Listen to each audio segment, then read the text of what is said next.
On a beautiful day like this, my favorite sandwich and my favorite shirt, what a day. Oh no, darn it. The only thing that could make this better is having this beautiful pie. Oh no! What? Okay, well, looks like my favorite shirt is ruined. Speaking of my favorite things being ruined, let's talk about My Hero Academia and how its third act kind of ruined things for me.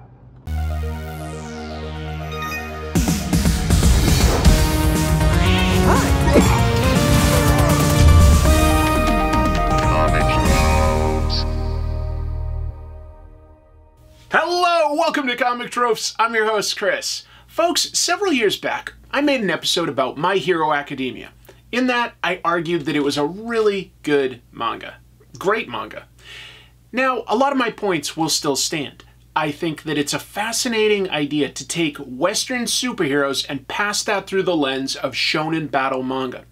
It has some really engaging characters, it has some beautiful artwork, but it is now completed, and I am of the opinion that the final act, the last third or so of the overall story, really lost its focus. Today, I'm going to be arguing my case for why I think that the story structure didn't quite work, why I have some issues with it. So let's get into that. Please, if you've got a moment, hit like and subscribe. That really helps the channel. With all that said, let's talk about My Hero Academia in a story structure sense. My Hero Academia was created by Kohei Horikoshi, and it's a Japanese manga series that began serialization in Weekly Shonen Jump back in July of 2014, wrapping itself up last summer after a 10-year run. Set in a world where nearly everyone possesses superpowers, known as quirks, the story follows Izuku Midoriya, a kid without a power, who inherits the powers of the world's greatest hero, All Might, and enrolls in UA High School. That's a prestigious academy for aspiring superheroes, where the students get trained by heroes in how to be the next generation of protectors for society. The narrative centers on Midoriya's journey to become a professional hero, exploring themes of perseverance, heroism, and societal responsibility in a world where heroism is a profession regulated by strict institutions. The premise blends coming-of-age storytelling with superhero action, emphasizing personal growth, teamwork, and the moral complexities of a society built around superpowers. The world building is clever. It introduces this pretty flawed premise of a society that actually ranks the best superheroes, as though that really matters. These heroes just need to exist to protect people, right? But somehow they're also ranked as though it's some sort of popularity contest on a reality show. That's interesting, and it leaves room for some really interesting villains. I remember one of my favorites was Stain, who feels that there's a hypocrisy with people pretending to be heroes, but really just doing it for the popularity or endorsement deals and the money.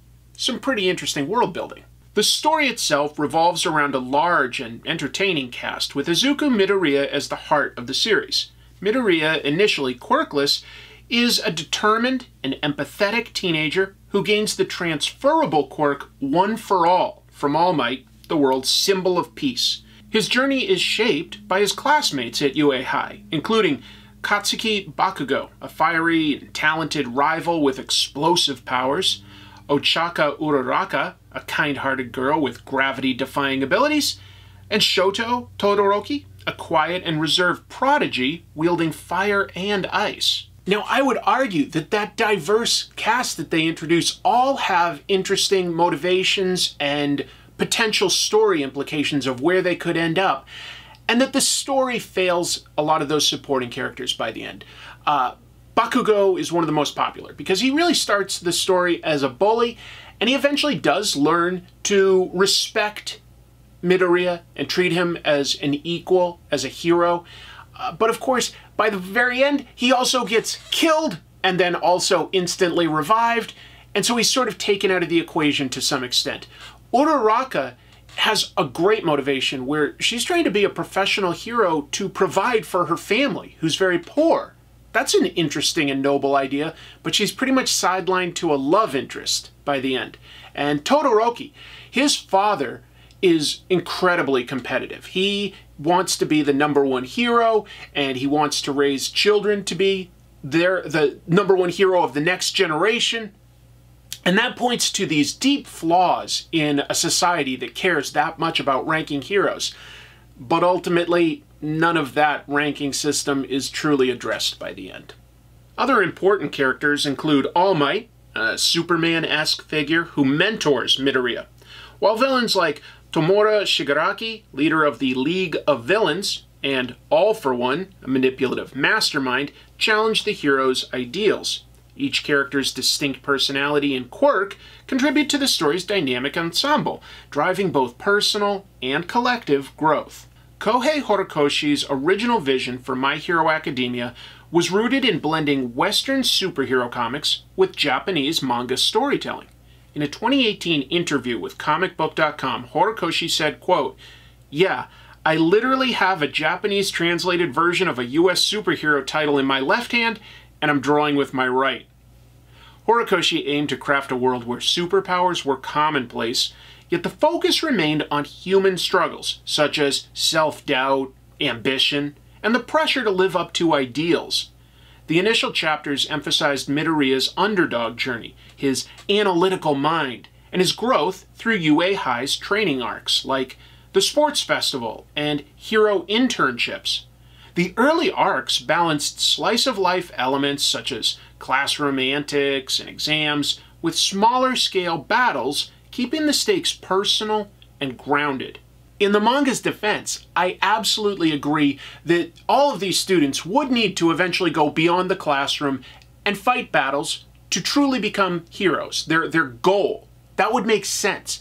However, the final third of the entire story is just big battles, and it feels like they jumped ahead from learning to just becoming battlefield soldiers very quickly. And that's what I have an issue with, is where the tone just changes very, very quickly, in my opinion. It doesn't truly show them as getting all the training they needed and then being sent out into the world. And I even get the idea of going out and fighting battles early. I still feel like it felt a little rushed. As My Hero Academia progressed, particularly after the Paranormal Liberation War arc around chapter 253, the series shifted from its school-centric, character-driven roots to a sprawling battle manga. The final chapters, culminating in the manga's conclusion in August of 2024's chapter 430, focused on a large-scale conflict, the war against Shigaraki, All for One, and an army of villains that they had assembled. The stakes escalated to apocalyptic levels, with entire cities destroyed and global consequences tied to the clash between One for All and All for One.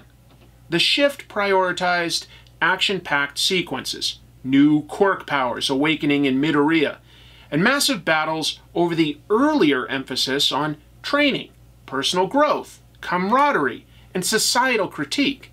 The school setting, once central, became secondary as UA High transformed into a fortress, just a base of operations. Supporting character arcs, like those of Midoriya's fellow students, were sidelined for prolonged fights.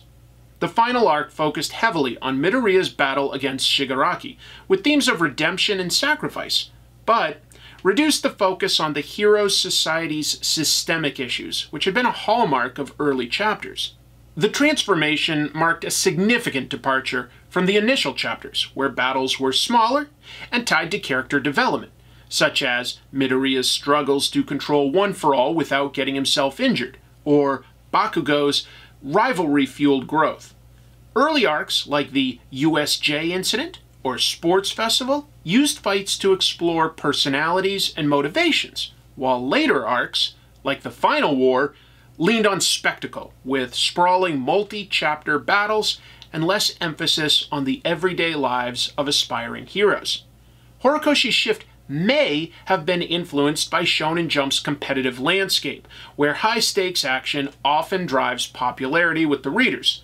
But it altered the story's tone from an optimistic, school-based hero's journey to a darker, war-torn epic.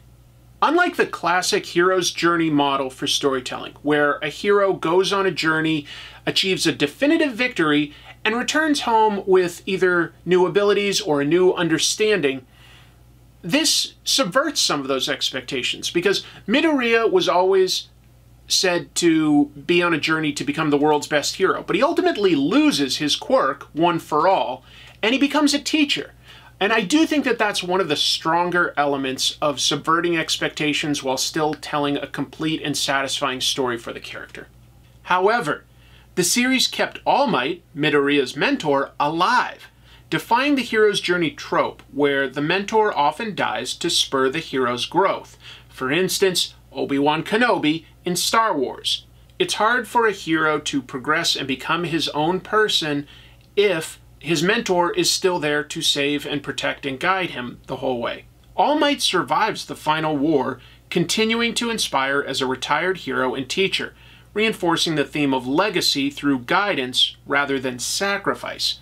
I like the themes and appreciate where Midoriya ends up, but I feel that for all the big battles, they come across as a bit toothless since the hero doesn't lose anyone close to him along the way. By the final battles, characters like Uraraka were reduced to brief moments in the final war, undermining their development. The grounded setting that high school provided was gone, and the story began to feel more generic, with villain monologues and big fights of good versus evil. Ideas like people being discriminated against because they had quirks that made them look monstrous were ultimately not resolved. Horikoshi initially seemed positioned to address issues like a society that ranks its own heroes. For instance, there's an arc where the students get internships with pro-heroes, which explored hero accountability. But the final chapters prioritized spectacle over resolution. For example, the epilogue from chapters 424 through 430 briefly touched on societal reforms, but focused more on Midoriya's personal closure, leaving systemic questions unresolved. I'd argue this story makes the entire manga feel less cohesive, as the original premise's emphasis on a hopeful, multifaceted hero's journey was overtaken by a battle-heavy narrative that struggled to balance its expansive cast and themes. The manga also undercut itself in its final arc. In My Hero Academia, Katsuki Bakugo's death occurs in chapter 362 during the final war arc, where he confronts Tomura Shigaraki to buy time for Midoriya. Pushing his explosive quirk beyond its limits, Bakugo sustains fatal injuries, with his heart stopping after a devastating attack from Shigaraki. The moment is emotionally charged, showcasing Bakugo's growth from a brash rival to a selfless hero. But then, 5 chapters later, Bakugo is revived through a pro-hero helping to repair Bakugo's heart from within, effectively saving him. This revival removes any meaningful story stakes by reversing a major character's death, diminishing the war's perceived consequences. My Hero Academia had run for a decade. It's only natural for the author to evolve with the story and change. Initially, Chapter 1 ended with, "This is the story of how I became the greatest hero." And in Chapter 324, that changed to, "This is the story of how we all became the greatest heroes." Then, in Chapter 430, the story ends with, "This is the story of how we all continue to reach a hand out to others together." I like that sentiment, and I'm not against the idea of Midoriya becoming a teacher, instead of a professional hero. But when the pacing changes to focus on huge epic battles, and then everyone just goes back to their normal life, the story feels like a society created children's soldiers, and no one really got affected by that. My Hero Academia began as something very unique. It took the idea of Western superheroes with their spandex and their capes and their powers and battles, and it put that through the tropes that we would see in a typical battle manga. You know, things like Dragon Ball, One Piece, Naruto, where the character trains and trains and gets more and more powerful as he, or potentially she, faces bigger and bigger obstacles.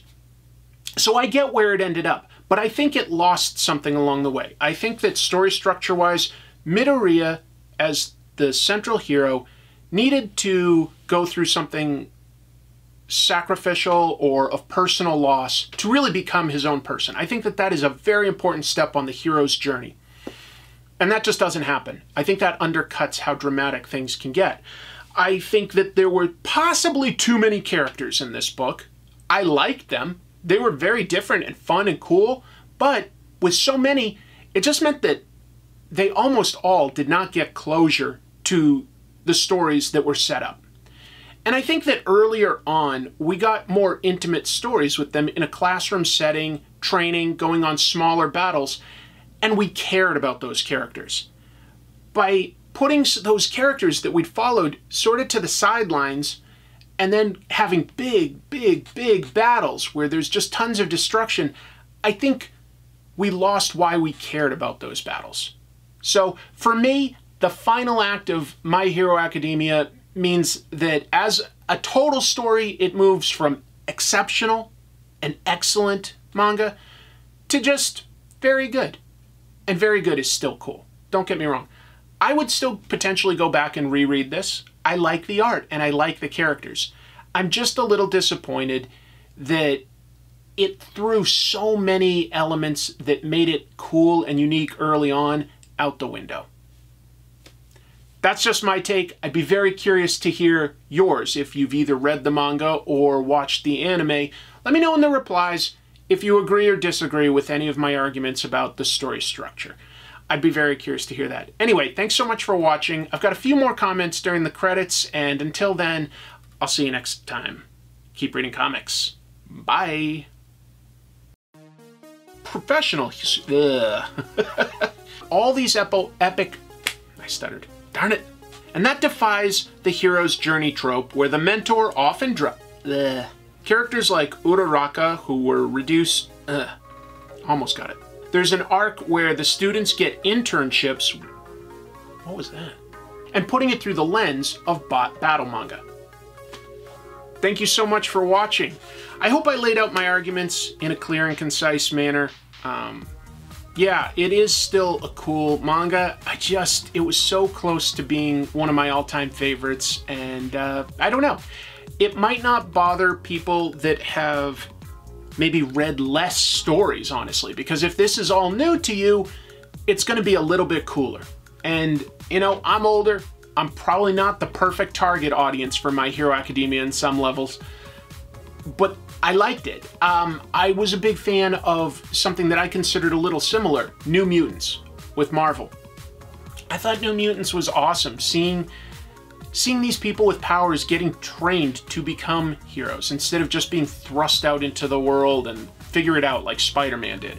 I don't know, there's something about it that I really do like, that journey.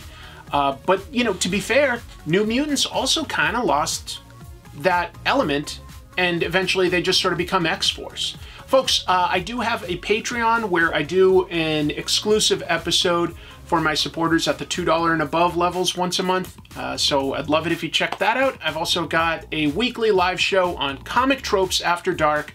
That channel does a weekly recap of the biggest comic book news, reviews of the latest comics, occasional interviews. Thanks so much for watching. See you real soon. Bye.